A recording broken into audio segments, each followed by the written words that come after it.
Fellow Americans, I ask you to demonstrate again your faith in America by joining me in investing in the new defense savings bonds and stamps.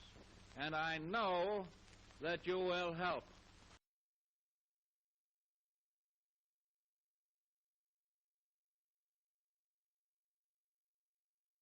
In the midst of World War II, America needed ways to fund the ongoing war. They came out with what was called the Office of War Information. The OWI played a key part in the communication between the government and its citizens by producing something that garnered support for the war with popular media and culture. This something changed how American citizens viewed the war. This something instigated hatred between the American citizens and Germany. This something was propaganda, and it would change the course of the war forever. In the years prior to World War II, the era was marked by the first Red Scare and the Great Depression. Before, the labor movement was born out of the Second Industrial Revolution. The same sentiment was witnessed in Russia 1918.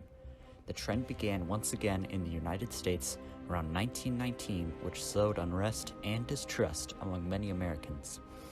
This led to the Palmer Raids and McCarthyism, communicating the ideas of government officials and their supporters with violence and oppression, culminating in the expulsion of 5 members of local government in New York, as well as hundreds of prosecutions of suspected communists, anarchists, and the like. Not short after, the Great Depression began in 1933, and Franklin Delano Roosevelt became popular for his New Deal plans, which greatly exceeded that of the previous administrations and have been praised for years. While things were on the upside in the United States, their European neighbors were not in such a good spot. On September 1st, 1939, Adolf Hitler and the Nazi regime invaded Poland, which marked the beginning of World War II. Nazi Germany and the Soviet Union continued to wreak havoc on the likes of Norway, Britain, and France. America at this point remained neutral in World War II for the most part, only giving weapons and supplies to its allies. That was until Japan bombed Pearl Harbor on December 7th, 1941.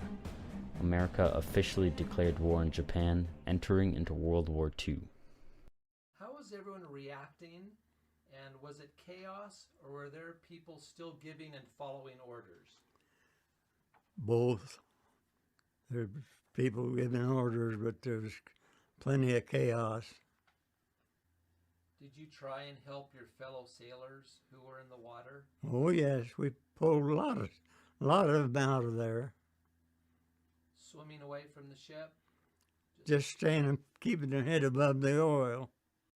Following the United States entry into the war, the Office of War Information, or the OWI, was created.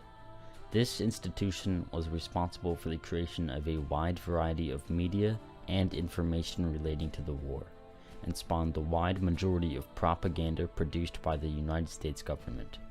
One example of a film produced in relation to this topic was titled Don't Be a Sucker, produced by the U.S. War Department, which featured heavy pro-American and anti-Nazi sentiments, quoted as saying, "All kinds of people from different countries with different religions, different colored skins, free people.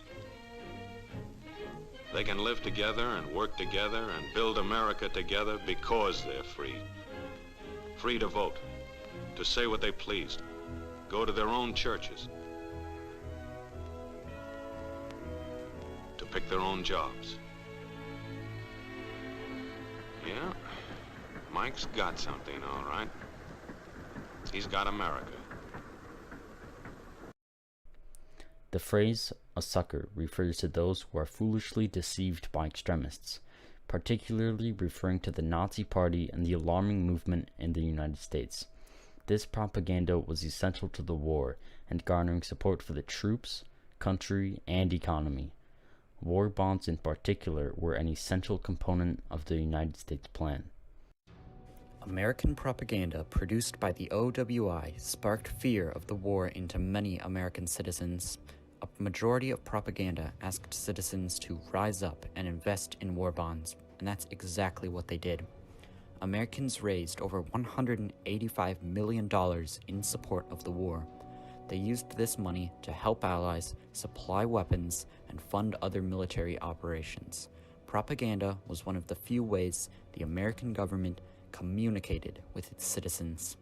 In the short term, propaganda was extremely effective at raising support for the war and telling the American people who their enemy is, which could in turn have very negative side effects.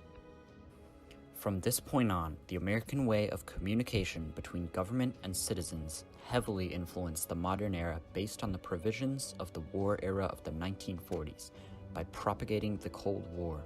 The Central Intelligence Agency, commonly referred to as the CIA, has been the most prominent figure in carrying out the described actions and has declassified thousands of documents showcasing investigations, experiments, and a wide range of other brutal tactics, including Operation Condor and Operation Mockingbird, and so on, used during the Cold War.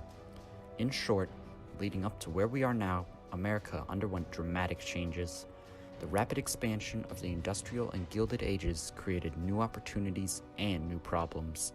Propaganda produced from the Office of War Information played a key part in the communication between the government and its citizens by garnering support for the war with popular media and culture. To this day, we continually see the American efforts to eschew and nationalize certain ideals, echoed by the modern proponents such as the FBI and CIA.